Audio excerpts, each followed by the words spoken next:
Vamos a hacer una meditación hermosa y actual sobre el misterio de la cruz. Actual sobre todo por las circunstancias políticas en que nos toca vivir y soportar. Me refiero, claro está, a todo este empeño y esta obsesión, sin duda diabólica, de eliminar el crucifijo, sacar el crucifijo de todas partes. No saben ya qué inventar, qué pretexto poner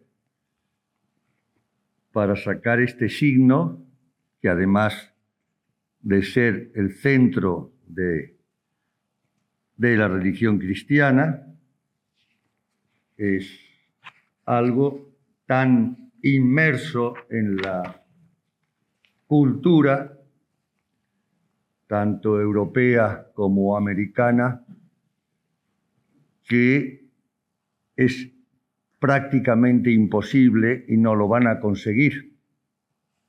No lo van a conseguir porque está en las raíces mismas, repito, no solamente de la religión, por supuesto, pero de la cultura, que está hecha una con el cristianismo hace ya más de 20 siglos. Ciertamente que es algo satánico, ese odio obsesivo al crucifijo, con pretexto de discriminación y todas esas historietas que ya se sabe, no saben qué inventar y no lo han conseguido y no lo van a conseguir, salvo que haya derramamiento de sangre, pero si no, no. Yo, a mis 8 años, en la guerra, persecución religiosa en España, no puedo olvidar y tengo en mis pupilas de mis ojos lo que fue aquello, ese odio formal a Cristo y Cristo crucificado. La quema de conventos, las profanaciones en las iglesias y el odio al crucifijo y pisotearlo, escupirlo, pero como alguien que le da un ataque de locura, ¿no? De odio, ¿no? Parlamento Europeo está empeñado y ya le han respondido de que no lo van a sacar. Al contrario, vamos a poner más crucifijos todavía. ¿Por qué? Porque en él está nuestra salvación, nuestra fe, nuestro presente y nuestro futuro, nuestra vida eterna. Vamos a modo de introducción, a tomar algunas hermosísimas reflexiones de nuestro amadísimo Santo Padre Benedicto hace unos días en Chipre, hablando en la homilía con la comunidad católica el sábado 5 de junio pasado. Y comienza el Papa diciendo: en la iglesia de la Santa Cruz de Nicosia. Qué casualidad, iglesia de la Santa Cruz. Y le vino muy bien para hablar de la Santa Cruz. El Hijo del Hombre debe ser elevado para que todo aquel que crea en él tenga vida eterna. Juan 3, 14, 15. Debe ser elevado en la cruz.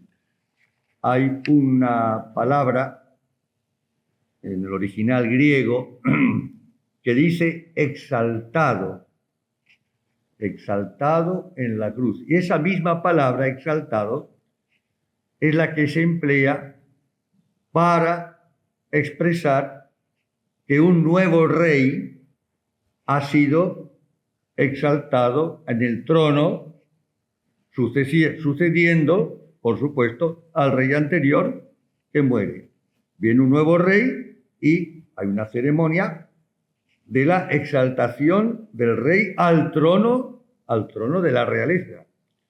De modo que es muy hermoso, y más para nosotros, Es muy bonito que la misma palabra exaltado se utilice en el Nuevo Testamento tanto para exaltado ocupar el nuevo trono como exaltado al trono de la cruz.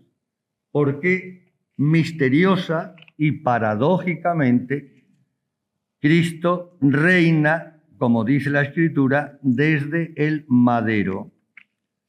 Reinó desde el leño, el árbol de la cruz, que nos recuerda al árbol del paraíso, el árbol de la ciencia, del bien y del mal.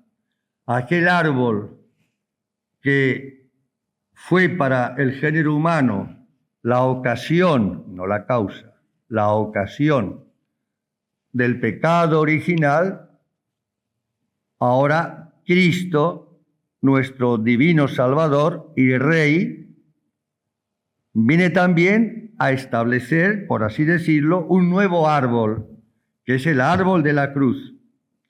Y muriendo es como vence, es como nos salva, me salva. En la alegría de la victoria salvadora de Cristo, dice el Santo Padre, os saludo a todos los que estáis aquí en la Iglesia de la Santa Cruz.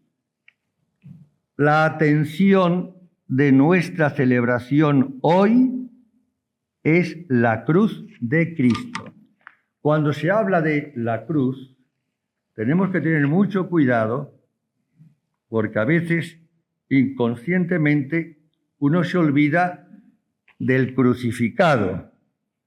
No es lo mismo la cruz, el crucifijo, que el crucificado, porque una cruz sin Cristo, pues no tiene sentido, es más, sería totalmente absurda y, por qué no decirlo, sería como una maldición, una cruz sin Cristo. La cruz sola no atrae absolutamente. Y Cristo dijo, cuando yo sea exaltado, atraeré a todos a mí. Atraeré. Lo que atrae no es tanto la cruz, sino el crucificado. Es Jesús clavado en la cruz, pero Jesús, el corazón de Jesús crucificado, el que atrae a mí. A todos, o bien otra traducción, omnia, atraeré a mí todas las cosas. Y es verdad, toda la creación. La atraeré a mí. ¿Por qué? Porque Cristo crucificado es el símbolo, además de la realidad, el misterio del amor de Dios. El amor de Dios es irresistible, pero el hombre es libre y puede resistir. Y eso sería fatal. Es el único caso en que un rey pueda atraer, pueda ser admirado y amado desde el trono de una cruz. Un rey que manda y que gobierna y que reina, que domina todo en el trono de una cruz. Un caso insólito, por supuesto que sí, porque es Dios.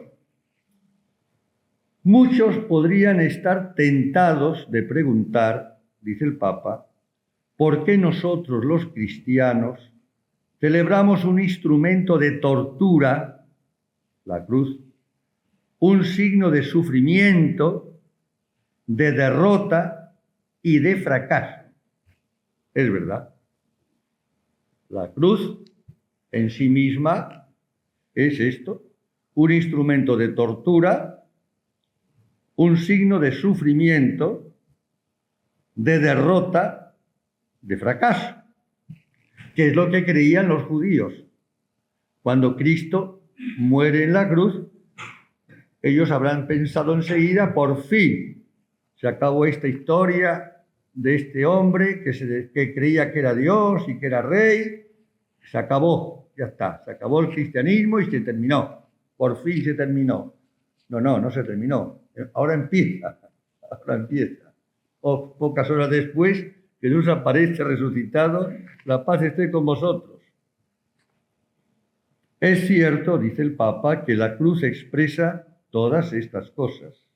Y sin embargo, a causa del que fue levantado en la cruz por nuestra salvación, también representa el triunfo definitivo del amor. La cruz sin amor no tiene ningún sentido. Con amor tiene todos los sentidos. Uno dice, pero eso es una locura. Justamente, te lo ha dicho, y San Pablo lo dice también, una locura para los paganos, una necedad también, lo dice San Pablo a los Corintios, pero es el triunfo definitivo del amor de Dios sobre todo el mal en el mundo, sobre todos los males. La cruz tiene un profundísimo, misterioso e infalible poder sanador. Aquí el Papa dice una cosa muy interesante. Dice, existe una antigua tradición de que la madera de la cruz fue tomada de un árbol plantado por el hijo de Adán, Set, Cam, Jafet. Eran los hijos de Adán y Eva. Set. La madera de la cruz, dice, fue tomada de un árbol plantado ya por el hijo de Adán, Set, sobre el lugar donde fue enterrado Adán. Qué cosa tan linda y tan curiosa. Dios es un artista incomparable. No hay adjetivo, no hay vocabulario. Pero qué artista es Dios. Hace las cosas no solamente con amor, pero con un arte, una belleza, una poesía, porque el drama, la tragedia, forman parte, por supuesto, del arte, y ya lo creo que sí. Lo mismo en la música, en la escultura, la poesía, literatura, etcétera, las bellas artes. Cristo es un artista en todo lo que hace. Hasta su muerte la reviste de poesía. Yo digo la palabra siempre, y entiéndala bien una vez más, de romanticismo. Es el romanticismo del amor de Cristo.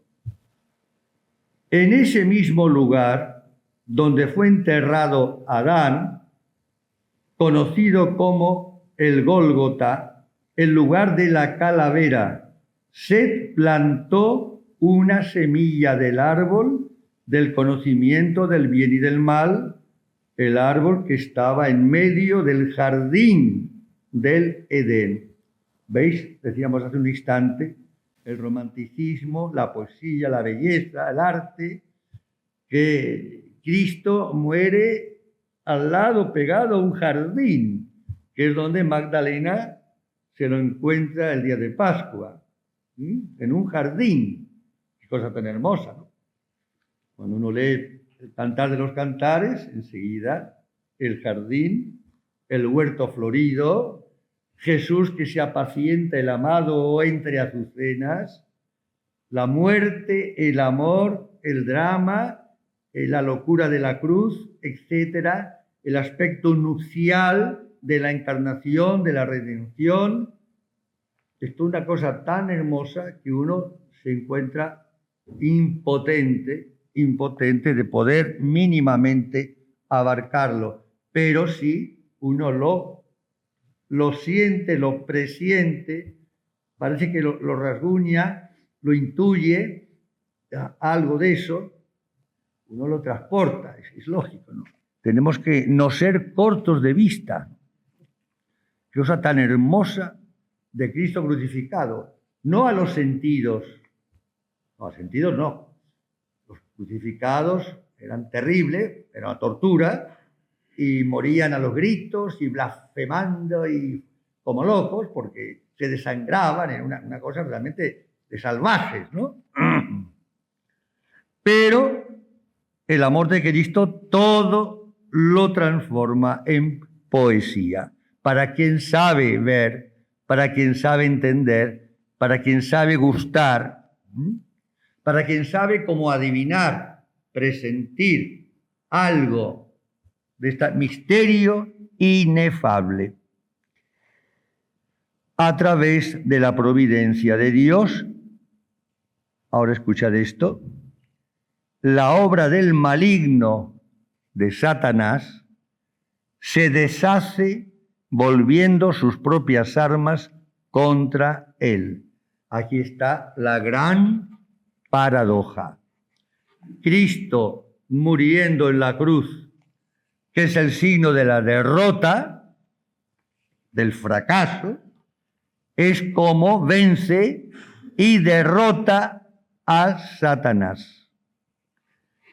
La obra del maligno se deshace volviendo sus propias armas contra él. Es decir, Satanás, que empuja al hombre a destruir, si pudiera, a Jesucristo, el anticristo, y resulta que Cristo entra en esa variante, digámoslo así, entre comillas, de Satanás, que es la de Cristo, se burla de él, se deja llevar a la cruz, se deja desangrar, se deja aparecer como un fracaso, y de esa manera es como derrota a Satanás, muriendo, porque muriendo mató la vida, la muerte misma, como dice San Pablo y la liturgia de la Iglesia.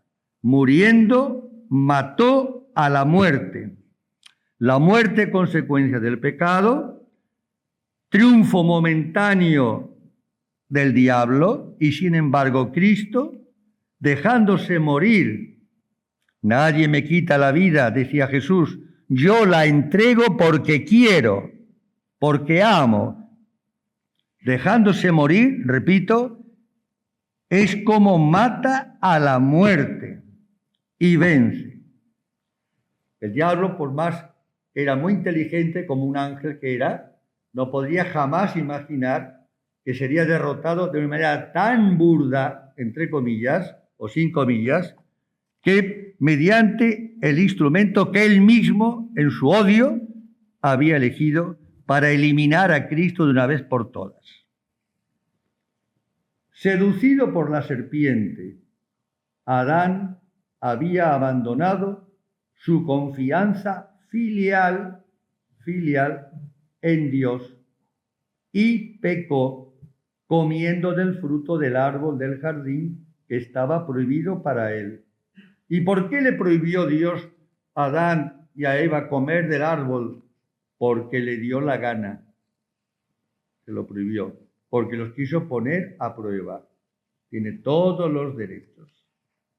Para ver si lo amaban, a ver si me obedecen. La obediencia cristiana es el acto, digamos así, supremo del amor de Cristo a nosotros, hecho obediente hasta la muerte de cruz, y el amor nuestro a Cristo, nosotros obedientes hasta la muerte de cruz también. Amor con amor se paga. El amor no se paga solamente con gratitud. No basta que digamos, gracias Dios mío, gracias Jesús mío, por haber muerto en la cruz, muchas gracias a Dios. No, un momentito. No. El amor se paga con amor, no basta gratitud. Como consecuencia de ese pecado, el sufrimiento y la muerte vinieron al mundo.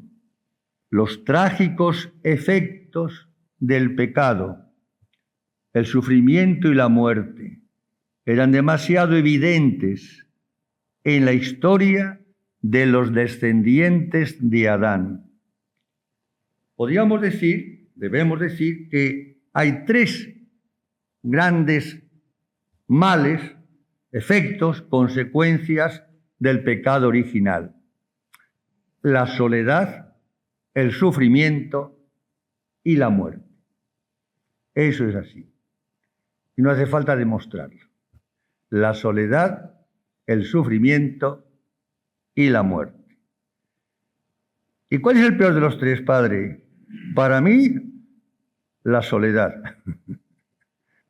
Por eso, la pena esencial de los condenados en el infierno se llama pena de daño, es decir, la ausencia de Dios por toda la eternidad. Esa es la más terrorífica, debe ser soledad.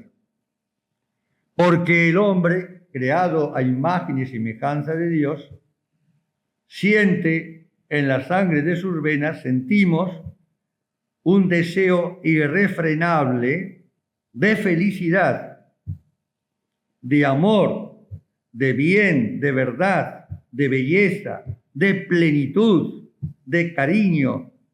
Lo sentimos, lo llevamos en las venas. Pero cuando hemos rechazado a Dios, ese deseo irresistible cae en el vacío. No sé si me explico. Es decir, no encuentra nada de eso que uno desea. Ya en filosofía, en la escolástica, uno de los axiomas que también toca a la antropología, evidentemente, una antropología como ahora una psicología que no tiene base metafísica, queda todo descolgado, todo en el aire. Así se ve con ciertos psicólogos o psicólogas que no dicen absolutamente más que palabrerías, porque no tienen raíz, no van a lo profundo, a la esencia del ser humano, que es imagen de Dios. Claro.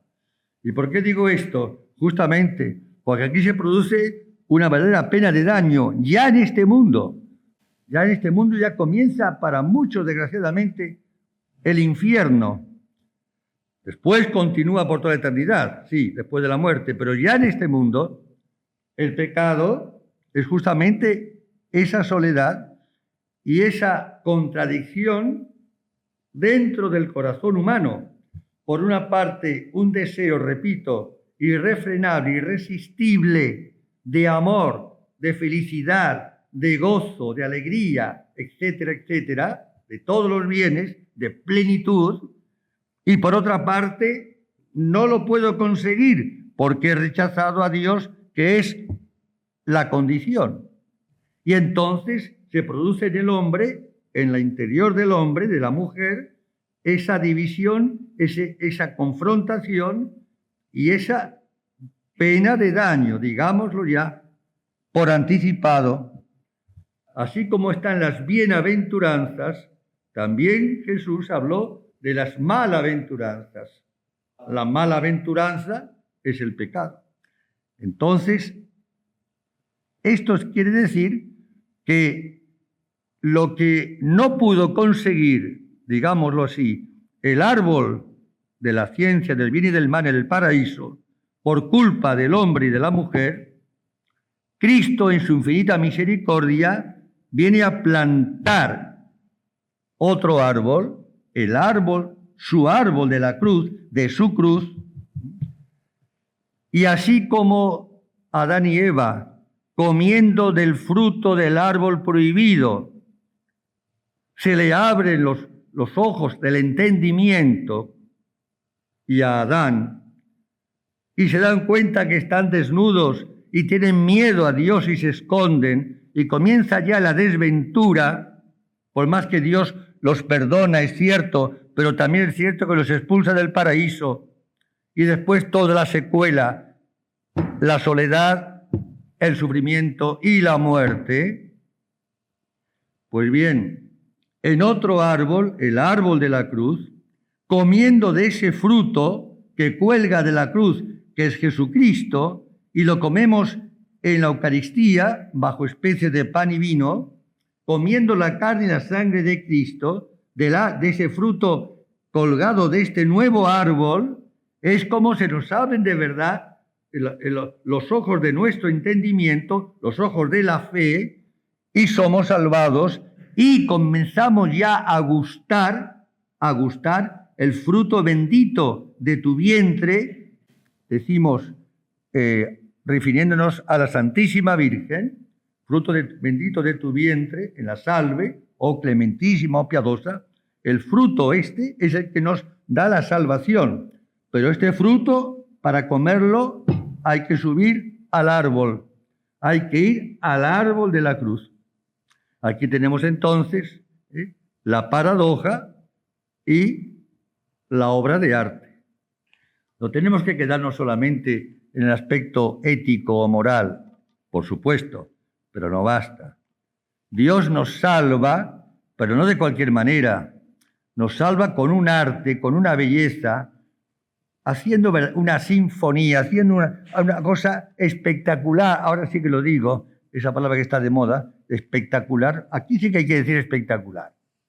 San Pablo emplea esta palabra, Spectaculum facti sumus. Somos hecho un espectáculo a los hombres, dice San Pablo. La vida de los apóstoles, de los mártires, de los santos, fue espectacular. ¿Cómo supieron ellos manejar, no sé cómo decirlo, poner amor para transformar los males en bienes? Para aquello que produce horror a la carne, soledad, sufrimiento y muerte, darle la vuelta a la luz de la fe, de la esperanza y a impulso de un amor que tiene que rebasar el límite de la sola razón natural, si no, no es amor. Esto lo decía Santa Teresa de Jesús. El amor tiene que salir, traspasar el límite de la razón natural. Hay una lógica, una superlógica, por encima de la lógica humana, del sentido común. El sentido común no basta, ni mucho menos, y no se va a entender nada cuando entramos y nos acercamos al misterio de Cristo crucificado. Hay que llegar a esa especie de, la palabra que empleó también San Pablo, locura, locura. Por eso para los paganos, los primeros cristianos estaban todos locos. ¿Cuántas veces uno lo ha visto? Un joven, una joven que deja el mundo y con todo unas esperanzas hermosas y con muchos proyectos y que podía haber hecho no sé cuánto, y la familia misma a veces, pero estás loco, ¿cómo te metes en un convento? Pero estás loco, pero mi hija se ha vuelto loca, se ha vuelto... Sí, tiene razón, pero es una locura que usted no entiende, hija mía, ¿qué quiere que le haga? Y no está en el diccionario para entenderlo. Hace falta otro diccionario, que todavía no, yo no lo he visto en ningún lado todavía. Es otro tipo de locura. Como diría San Agustín, dame una persona que enamorada que lo entenderá enseguida, sin ningún diccionario. ¿Usted no hacía lo mismo por un amor humano, legítimo o ilegítimo? Ahora que digo esto, hago un paréntesis. San Agustín, uno entiende por qué el Papa le llama su primer amor.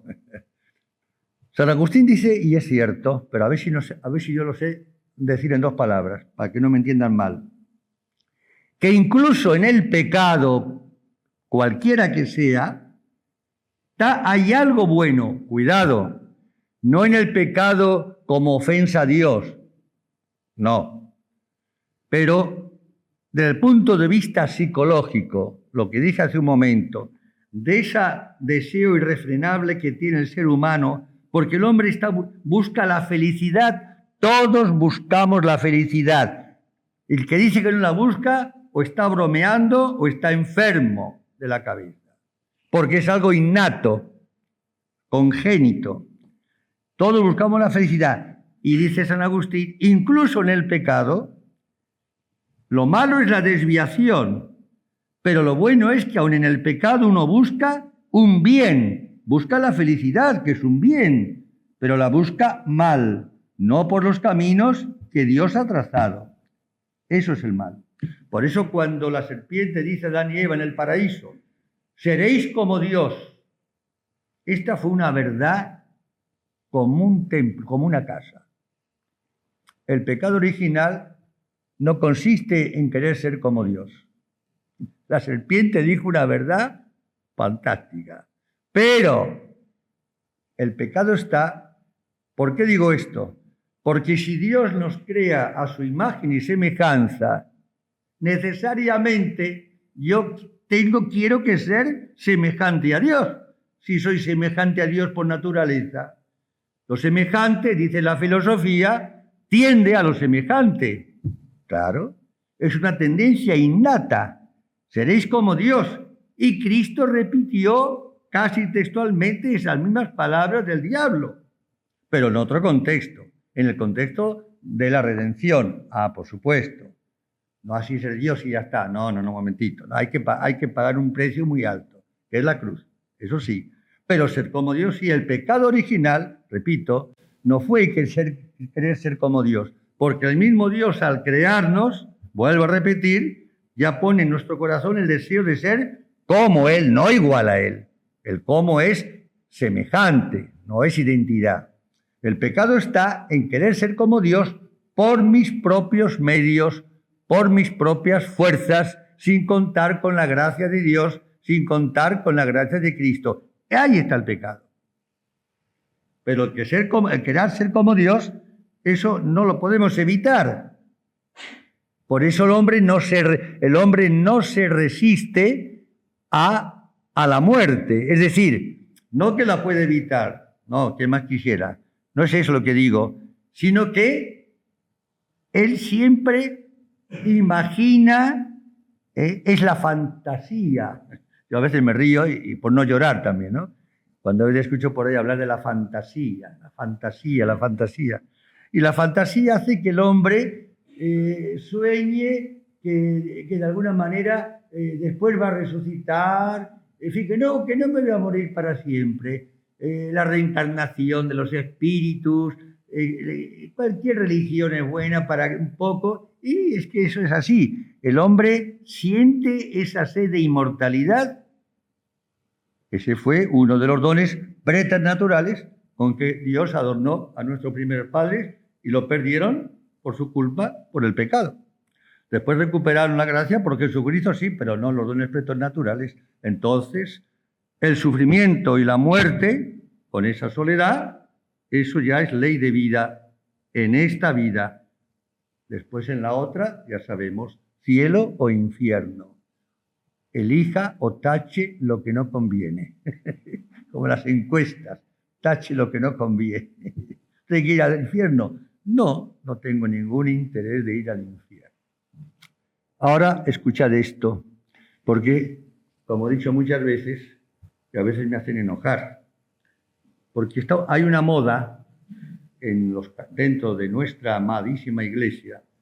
Cuando digo dentro de, lo digo para no decir en la iglesia, porque la iglesia no, pero dentro de la iglesia, muchos, no pocos miembros, católicos, sacerdotes y todo, está de moda decir que Dios no castiga. No sé si han escuchado esto. Y a mí me hacen enojar. ¿Por qué? Porque basta abrir la Biblia, la Sagrada Escritura, desde la primera página hasta la última, y ahí sale el castigo de Dios permanentemente. Estamos en un sentimentalismo tan estúpido que, claro, la gente, no, Dios no castiga. ¿No castiga? Qué raro. Mire, dice el Papa, el Papa. Uno dirá, bueno, yo no estoy de acuerdo con el Papa en esto. Nadie le ha pedido a usted su opinión. Como castigo por su pecado, los israelitas, languideciendo en el desierto, fueron mordidos por serpientes. ¡Qué barbaridad! ¿Cómo Dios, que es un Padre tan bueno y amoroso, puede castigar al hombre enviándole serpientes que lo muerdan y los maten, los envenenen? ¡Ay, no! Si yo fuera Dios, yo no haría eso. Gracias a Dios que usted no es Dios. Y voy a rezar a la Virgen de San Nicolás para que nunca lo sea. Perdone si le he ofendido. No tenemos idea de lo que es el amor, el verdadero amor. Decir amor es decir violencia. Ya lo creo que sí. Y si no, vean, lean, miren, observen y lo saben. Mató a su amante con 25 puñaladas. Fue una pasión amorosa. No bastaba 3 o 4, no, 25. Pero está muerta ya, no importa. De modo que, si lo entiendo como si no lo entiendo, porque Dios no me ha pedido permiso para decirlo, Lo entiende solo, el que quiere entenderlo lo entiende perfectamente, por más que duela. Dice, como castigo los israelitas fueron mordidos por serpientes y solo podrían ser salvados de la muerte dirigiendo la mirada al emblema que Moisés levantó, prefigurando la cruz. Curioso, ¿no? Para prefigurar la cruz, una serpiente, ¿no? A mí no se me hubiese ocurrido eso, ¿no? Pero a Dios sí. Dios tiene cada ocurrencia. Ay, las ocurrencias que tiene Dios nuestro Señor son infinitas, pero qué lindas son. Y si no lo entiendo, mejor todavía, más interesante. Dice, prefigurando la cruz. Ya el profeta Isaías, preanunciando la muerte de Cristo, lo ve siglos antes en una visión imaginaria, mística, lo ve como un leproso, como un gusano, como algo repugnante. Y precisamente la serpiente, ¿por qué Jesús eligió, o Dios es lo mismo, eligió las serpientes para castigar al hombre? Porque la serpiente fue el símbolo de la tentación de Satanás en el paraíso. Cuando Eva, ahí empezó el movimiento feminista de la mujer, se separó de su marido y se fue a dar una vuelta. Alguien me dijo una vez, comentando esto, que se separó de su marido porque Adán sería muy aburrido. No creo que ese sea el argumento. La cuestión es que Eva se fue por el paraíso sola y a lo mejor tomando algún chupetín, alguna cosa, porque estaba aburrida, y justo cuando pasa delante del árbol hay una serpiente, no sé qué cara pondría para parecer linda, pero en fin, y le dice, hola Eva, ¿cómo estás? ¿Qué tal? Qué día hermoso, ¿verdad? Sí, claro. De modo que ya me he enterado, ¿no?, de que Dios os ha prohibido de comer, pero ¿cómo Dios va a hacer esas cosas? Ay, sí, señora serpiente, nos dijo que si comemos, que nos va a castigar y que vamos a morir, dijo.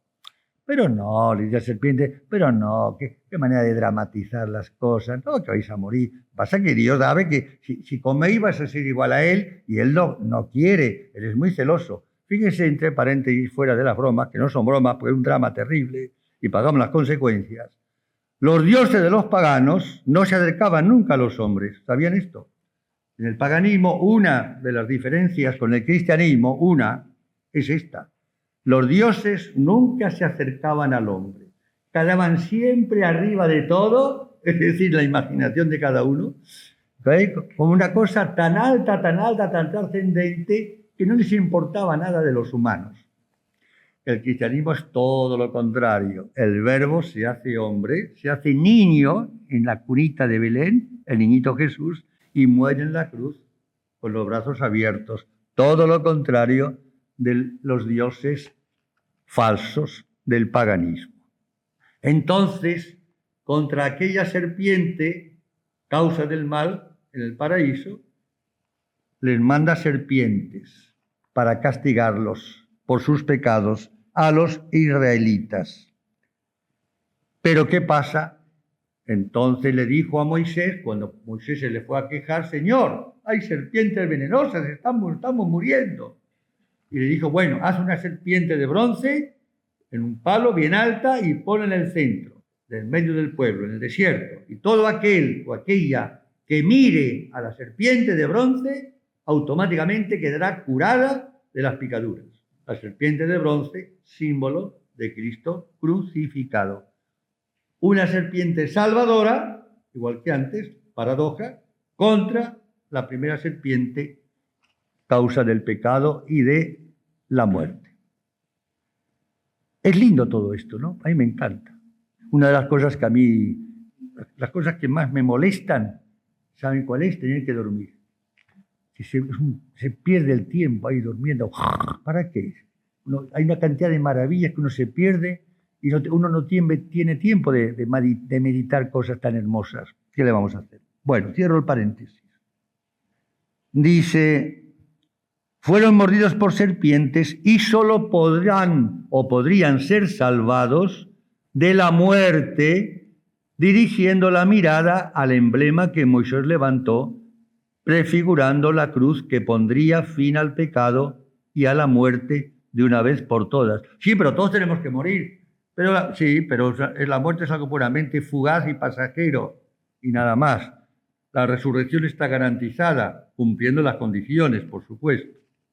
La muerte está vencida. ¿Dónde está muerte tu victoria? ¿Dónde está muerte tu aguijón? Dice San Pablo. Sin importancia ninguna. Lo que pasa es que uno ve la muerte como el final de todo. Y es al contrario, es el comienzo de todo, es lo mejor de todo. Si tuviésemos más amor a Cristo, al contrario, para que los santos estén deseando morir para estar con Cristo, como dice San Pablo, cupio dissolvi utese con Cristo. Quiero morir, ser disuelto para estar con Cristo. Entonces sí. La muerte no es algo fatal. La muerte es alguien que viene a buscarme amorosamente. La película italiana, a propósito de una escena que ya les he contado otras veces, y a mí me gusta contarla de nuevo. Cuando Cristo es la vida, es una película que se titula La hija del hijo. La Santísima Virgen es madre de Jesús como hombre, pero hija de Jesús como Dios, porque Jesús es Dios. Y muere Jesús y la Virgen queda deshecha, lógicamente, destrozada, después del Viernes Santo, esperando la resurrección de su hijo, claro. Pero quedó tan consternada, que aparece Jesús, resucita. La primera visita fue ¿a dónde? A su madre, por supuesto. Pero no está en el Evangelio. Usted es testigo de Jehová, pero no hace falta que esté en el Evangelio. ¿Tiene que estar todo en el Evangelio al final? No, ¿por qué? Una cosa de sentido común. ¿Cómo Jesús se va a parecer a nadie antes que a su madre? Y llega donde está la Virgen, toda ahí, toda caída así, ¿verdad? Dice, madre, he resucitado. Mira, tu hijo ha resucitado. Sí, ya lo sé. ¿Cómo que ya lo sabe? Sí, lo que pasa es que... ¿Qué pasa? No, que Dios no me va a perdonar. ¿Qué estás diciendo que no te va a perdonar? Dios, ¿de qué no te va a perdonar? Sí, porque me parece que yo tengo un pecado que Dios no me puede perdonar. ¿Pero qué estás diciendo? ¿Qué pecado de qué? Y le dice a la Virgen, porque me parece que te quiero más a ti que a Dios. Es delicioso, no me digas, qué lindo, ¿no? Y Jesús le dice, es lo mismo, madre, es lo mismo. Yo, que Jesús, que Dios es igual. Claro que es lo mismo, porque Dios. Está muy bueno eso. Y entonces termina la película, que Jesús toma a su madre en brazos, como el día de la novia, con el viaje, y se la lleva en brazos, así de espaldas, hacia el cielo. Así termina la película. Hermosa. Dice, vemos claramente que el hombre no puede salvarse de las consecuencias de su pecado. El hombre no puede salvarse. Del pecado sí, con la gracia de Dios, pero de las consecuencias no. Dios nos perdona el pecado, sí. Nos perdona las consecuencias, no hay que pagar. Si no sería demasiado cómodo y no valoraríamos a Dios ni a Jesucristo. Si fuese todo tan fácil y tan cómodo, no es así, no es así. Él no puede salvarse de la muerte. El hombre no puede salvarse por sí mismo de la muerte. Solo Dios puede liberarlo de la esclavitud moral y física. Solo Dios. Una esclavitud, la del pecado, tiene que ser transformada en otra esclavitud, paradoja, obra de arte, que es la del amor. ¿O es que una persona que ama, una persona enamorada, pregunto yo, ¿acaso no es esclava del ser amado? Sí, pero una esclavitud hermosa. Bueno, pero hay una esclavitud. Y la persona que verdaderamente ama está pendiente del ser amado, es lo contrario del egoísmo, y quiere dar el gusto a la persona amada. Y claro, así debe ser. Entonces, sí. ¿Y por qué la Virgen se llamó esclava del Señor? Por su condición humilde, desde el punto de vista social, es cierto, pero mucho más porque era esclava de amor. Y esa esclavitud de amor se llama, en lenguaje cristiano, libertad. El cielo ¿qué es? Es la libertad de la esclavitud. ¿Y el infierno qué es? Es la esclavitud de la libertad. ¿Qué quiere decir eso? Esclavitud de la libertad. Los condenados son esclavos realmente de lo que ellos llamaban libertad. Y los mártires o los cristianos fieles, esclavos, son los que verdaderamente son libres en esta vida y en la otra. Los mártires eran libres, los Nerones eran esclavos. Todo al revés, pero con la óptica, la fe de Cristo, no con la fe del mundo, ni siquiera la de Aristóteles alcanza. Es la lógica de la fe, es la lógica del amor, la lógica del amor. El amor que pasa por encima de la misma razón natural. No contra, pero sí por encima. Porque amaba tanto al mundo, Dios envió a su Hijo unigénito, no para condenar al mundo, como la justicia parecía exigir, sino para que a través de él, de Cristo, el mundo se salve.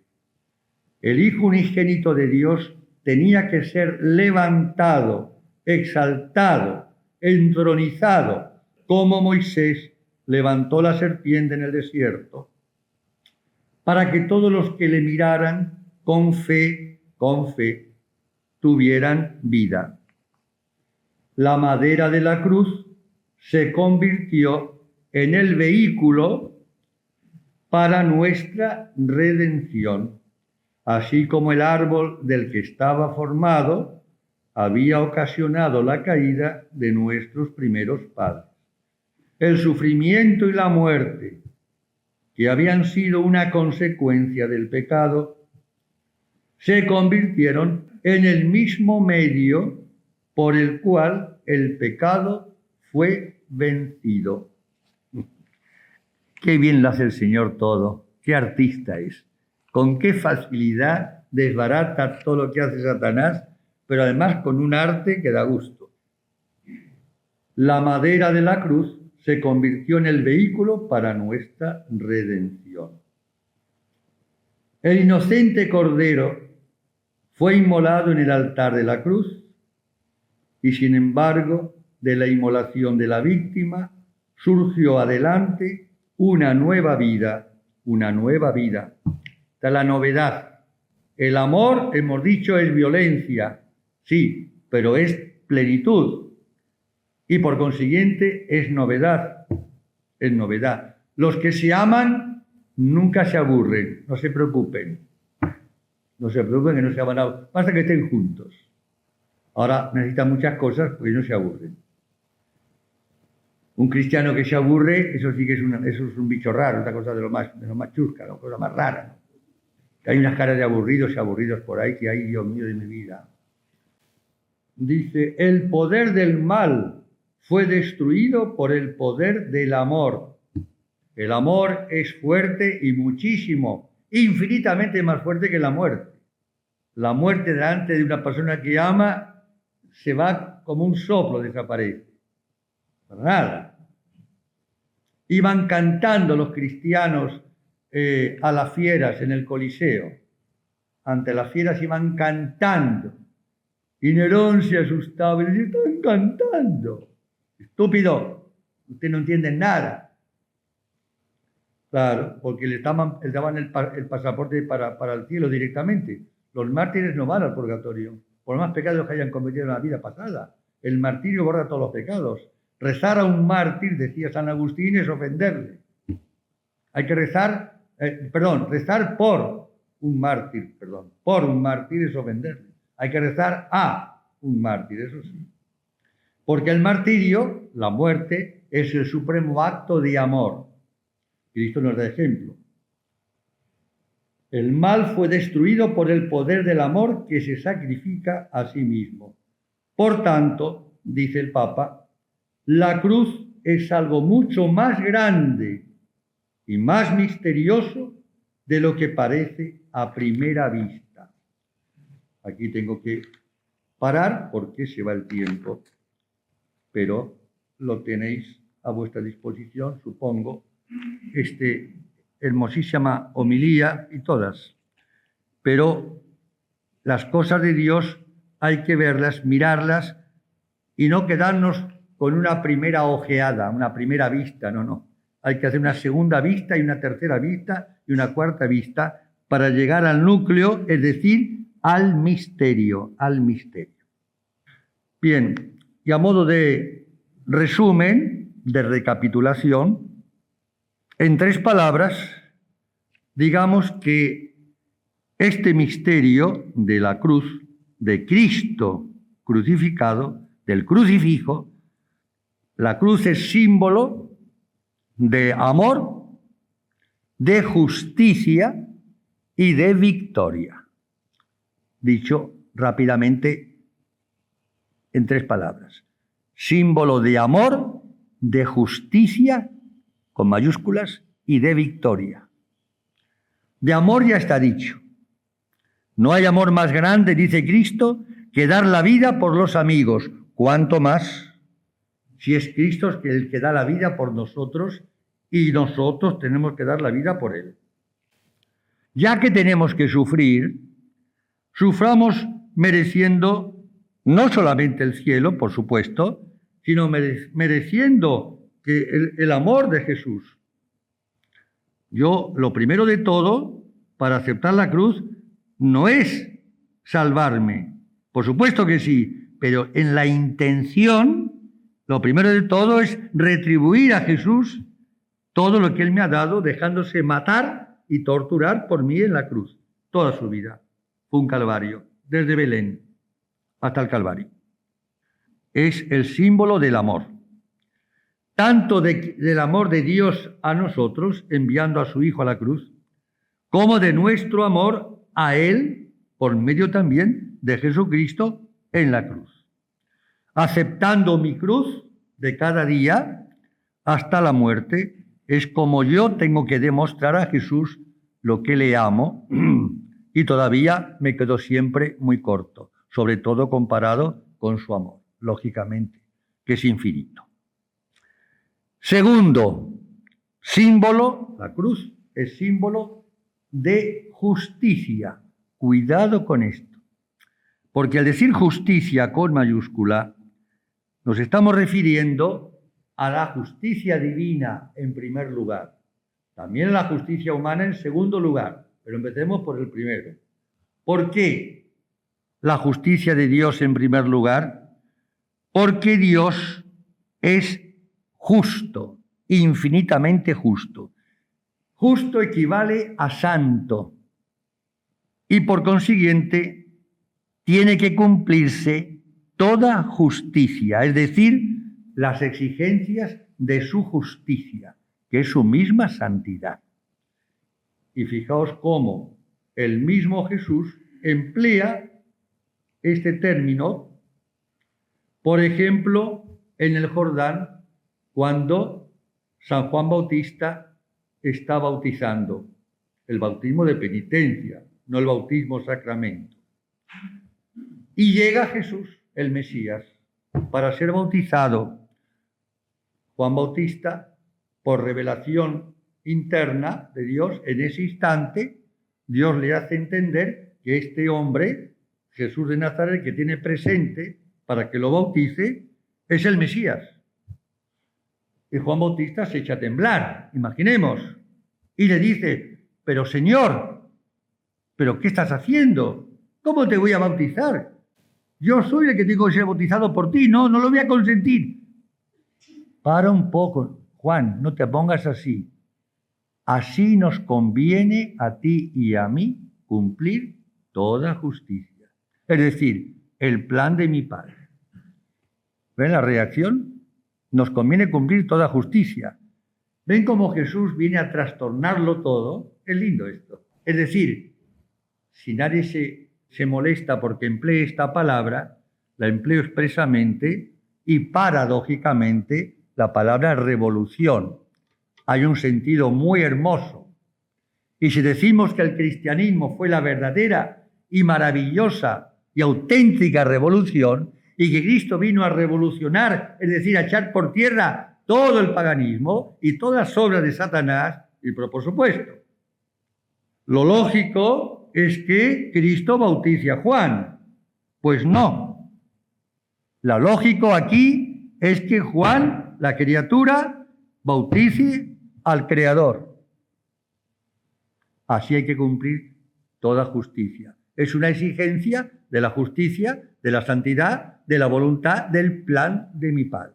Lo mismo ocurrió en el cenáculo, en la noche del lavatorio de los pies. Cuando Jesús se ciñe la toalla, toma agua y ante el asombro y el temblor de los discípulos, cuando dice siéntense sentados, yo voy a lavar los pies.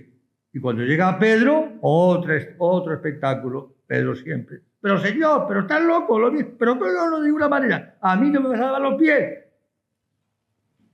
Pedro, si no te dejas lavar los pies, no tendrás parte conmigo en el paraíso. Ay, Señor, entonces la cabeza y todo. No. Tranquilo, no se de la cabeza. Tú estáis limpios, pero no todos están limpios. Lo decía por Judas, que estaba ahí hipócrita, disimulando. Y yo me imagino, algunos dicen que Judas ya había salido del cenáculo, otros dicen que no. No se sabe porque no está dicho en el Evangelio. Muchos piensan que estaba en el cenáculo y que Jesús era la última oportunidad, humanamente hablando, a los pies de Judas para ver si ablandaba ese corazón que estaba más duro que una piedra. Y no hubo caso. ¿Ven la reacción de Pedro? Pero estás loco. Soy yo el que tengo que lavar los pies a ti, no tú a mí. Eso en tu lógica, Pedro. Pero así nos conviene cumplir toda justicia. Es decir, Dios en su infinita misericordia nos perdona todos los pecados, comenzando por nuestros primeros padres. Pero no puede renunciar a las exigencias de su divina justicia, porque dejaría de ser lo que es. Es una exigencia y es justo que sea así. Es justo que el plan de Dios se lleve a cabo y es justo que la criatura que se ha atrevido a dar una bofetada a Dios en el pecado, y cuántas bofetadas, tenga que pagarla. Es de toda justicia. ¿Ven? Las exigencias del amor misericordioso le llevan a la locura de la cruz para perdonarnos, pero también las exigencias de su divina y santísima y misericordiosísima justicia. La justicia es misericordiosa y la misericordia es justa. Y las dos cosas, justicia y misericordia, en Dios es exactamente lo mismo, son sinónimos. La diferencia es para nosotros en el modo de reaccionar. Dios es tan bueno cuando me perdona el pecado que cuando me castiga por el pecado. No digamos, no, es más bueno cuando me perdona. No, no y no. Es exactamente igual, el amor infinito. Tengo que ser mínimamente humilde, y yo diría hasta lógico, que yo tengo que dar una satisfacción, no porque Dios la necesita, sino porque yo la necesito. Porque he ofendido a un Dios infinitamente bueno. ¿Cómo no voy a pagar nada? Yo sería un sinvergüenza y un cara dura. Y esto cuesta trabajo entenderlo. La divina justicia. Y pero por supuesto, algunos textos, en Mateo 10:38, el que quiera venir en pos de mí, que se niegue a sí mismo, que cargue con su cruz y me siga. ¿Ven? Misericordia, venid conmigo. Justicia, pero cargando con la cruz y pagando la deuda. Así debe ser. Un Dios que no exigiese nada, Un Dios que dice, no, no pasa nada, os perdona todo, venid, y el has condenado, no, vengan para acá todos, no ha pasado nada, empecemos de nuevo. Eso no es un Dios. Eso es un estúpido que tengo aquí dentro yo. Con Dios no se juega. Y San Pablo dice, Deus non irridetur. De Dios no se ríe nadie. San Pablo, textual. Yo cometo los pecados, pero al final Dios es tan bueno que me va a salvar. No es así. El amor es una cosa muy seria, muy seria. El amor es violento. El amor es violento. Y si no, leamos el Evangelio, la vida de Cristo. El pecado pone en violencia toda la creación. San Ignacio, en las meditaciones de los ejercicios del pecado, la exclamación con admiración, etc. El pecado pone en violencia toda la creación. Hace falta contra la violencia del pecado, la violencia del amor de Cristo que lo supera. Pero yo recibo el coletazo, digamos, es como cuando yo tiro una piedra en un estanque, ¿no?, de agua. Ven las ondas concéntricas que se van expandiendo, y lo perdónanos nuestras deudas, nuestras ofensas. El texto original es nuestras deudas. Todo pecado, aun perdonado, es una deuda con Dios nuestro Señor que hay que pagar en esta vida con obras de penitencia o si no en el purgatorio. Por eso está el purgatorio. Si no fuese la justicia de Dios no habría purgatorio. ¿Por qué ir al purgatorio a sufrir? ¿Para qué? Hay que pagar las deudas.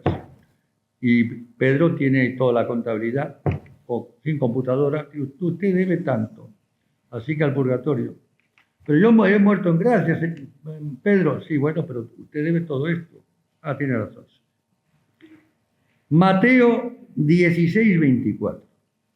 Quien no toma su cruz y sigue en pos de mí, no puede ser mi discípulo. Condiciones. Quien no toma su cruz y sigue en pos de mí, ¿a dónde? Al Calvario y después la resurrección. Y no se puede ir por la autopista, no hay autopista. Hay que pasar por el Calvario, conmigo, lo siento mucho. Somos egoístas, reconozcámonos, y yo el primero, somos egoístas. Y nosotros no podemos manipular a Dios y fantasear e imaginar un Dios a mi gusto. El Papa lo dice más de una vez, no sin ironía. Muchos tienen un Jesús privado, dice así el Papa. Muchos tienen un Jesús privado. Un Jesús que yo me imagino a mi gusto, hay una canción, a mí me da vergüenza a veces entrar en una disquería, decir, ¿cómo se salta a ir a comprar esto? Y me da vergüenza hasta pedir a alguien que me lo compre. Pero ¿qué es lo que usted quiere, padre? Mire, es que he escuchado por ahí una canción, hace años ya, que me hace mucha gracia, porque dice a mi manera. A mi manera, ¿no? Me quedo esto, usted lo sabe de memoria, y los chiquitos lo saben de memoria. A mi manera, todos queremos servir a Dios a mi manera. A mi manera no. A la manera como Él quiere que lo sirvamos, que no es lo mismo. San Pablo en la primera carta a Corintios, capítulo 1, dice que la cruz es necedad para los paganos, los gentiles, y escándalo para los judíos. Escándalo para los judíos. Y en la carta a los Gálatas, capítulo 6, versículo 14, fuera de mí gloriarme si no es en la cruz de nuestro Señor Jesucristo, por el cual el mundo está crucificado para mí y yo estoy crucificado para el mundo. San Pablo, Gálatas 6:14. ¿Ven? No me gloriaré, si de algo uno podría enorgullecerse, entre comillas, es de la cruz de Cristo. Eso sí. Por el cual Cristo, el mundo está crucificado para mí y yo para el mundo. Así hablaba San Pablo, claro. Imaginen San Pablo, que decía, yo no vivo, es Cristo el que vive en mí. No soy yo el que vivo, es Cristo el que vive en mí. Ahí está. Eso es obra del amor. El amante está metido en el amado, y el amado del amante es un reflejo del misterio trinitario. El Padre está en mí y yo estoy en el Padre y yo somos uno. El amor hace de dos uno, claro. Entonces el amor a Cristo hace que con los mismos clavos, yo también quiera ser clavado con Cristo en la cruz. ¿Qué es la cruz? La verdad crucificada por amor. La verdad, Cristo, crucificada por amor. ¿Ves? Verdad, amor, cruz son inseparables. Esto es obra de la justicia y por consiguiente es justo que yo pague al Señor la deuda por mis pecados. Por eso en la confesión, en el sacramento de la reconciliación, el sacerdote en nombre de Cristo y en nombre y por el valor de la sangre de Cristo me perdona mis pecados. Sí, pero me pone una penitencia. Aunque sea un Padre Nuestro, una Ave María, tengo que hacer algo. Tengo que colaborar. Una colaboración, como dicen, ¿no? La colaboración en la cruz. Y tercero, y ya terminamos, hemos dicho la cruz, símbolo de amor misericordioso, de justicia, de victoria. Ya el Papa lo ha dicho, la victoria de triunfo. Lo que para el mundo es la derrota, para el cristiano es la victoria. Uno dice, ¿y por qué ese odio contra el crucifijo? ¿Me pueden decir ustedes? Los del Parlamento Europeo, los de charlatanería, del gobierno de no sé cuánto, y que quieren arrancar los crucifijos, como en la Revolución Francesa, cuando uno de estos corsarios revolucionarios anticristianos le dijo a un agricultor católico, le dijo, vamos a arrancar todos los crucifijos de vuestras escuelas y de vuestras casas. ¿Y saben lo que le respondió este labrador? Vosotros podéis arrancar todos los crucifijos que quieran, pero jamás podréis arrancar las estrellas del cielo, el sol y la luna, que son testigos de la existencia, del amor y de la justicia de Dios a quien servimos. Y el otro se cayó la boca. No más preguntas. El siguiente que pase. Claro. ¿Ves? La victoria. Y por ser la cruz, paradoja, es el símbolo perfecto de la libertad. Porque el católico, el cristiano, que es perseguido o que es torturado, o lo que quieran, o matado, o asesinado, no lo hace simplemente porque es tímido, o porque es estúpido, o porque le da lo mismo. No es un imbécil, no. Porque tiene grandeza de alma, es decir, tiene el corazón en Cristo, entonces sí. Y va cantando, por eso en la guerra española, en la persecución religiosa, los comunistas se quedaban admirados porque los católicos iban cantando y les perdonaban y les regalaban el abrigo antes de fusilarlos. Hay cada anécdota de grandeza de alma, pero con toda humildad. Y se sabe que más de uno de estos rojos, que llamaban los comunistas, se convirtió viendo morir a los cristianos, con esa alegría y esa paz.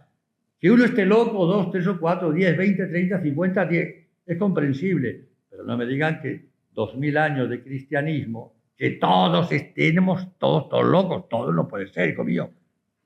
Todos, y todas tampoco. No, algunos sí, pero no todos. Entonces debe haber algo, ¿verdad?, que tienen razón. No puede ser que todos sean estúpidos. Como dijo una vez uno al otro, usted es un estúpido. En el buen sentido de la palabra, ¿eh? Buen sentido de la palabra. Estúpido. Sí, hay un sentido de la palabra de estúpidos, y San Pablo lo dice. Nosotros somos stulti, somos estúpidos por amor a Cristo. Lo dice San Pablo. Somos estúpidos, pero por amor a Cristo. Somos estúpidos para el mundo, que no entiende nada si no se convierte. Hay una estupidez que es la sabiduría. Y la sabiduría del mundo, eso sí que es una estupidez. Todo al revés, por eso no nos entendemos. Cuando los católicos se entienden bien con el mundo y el mundo con los católicos, señal infalible que el católico es ni fu ni fa. Es así, ¿no? Por eso hay un eslogan, como se diría hoy, ya multisecular, que dice, y con esto ya sí ponemos punto final, Stat crux dum volvitur orbis. Mientras el mundo da vueltas, la cruz está permanentemente clavada hasta el final de los siglos, hasta la segunda venida. En ella está la salvación y la gloria. Que así sea para todos.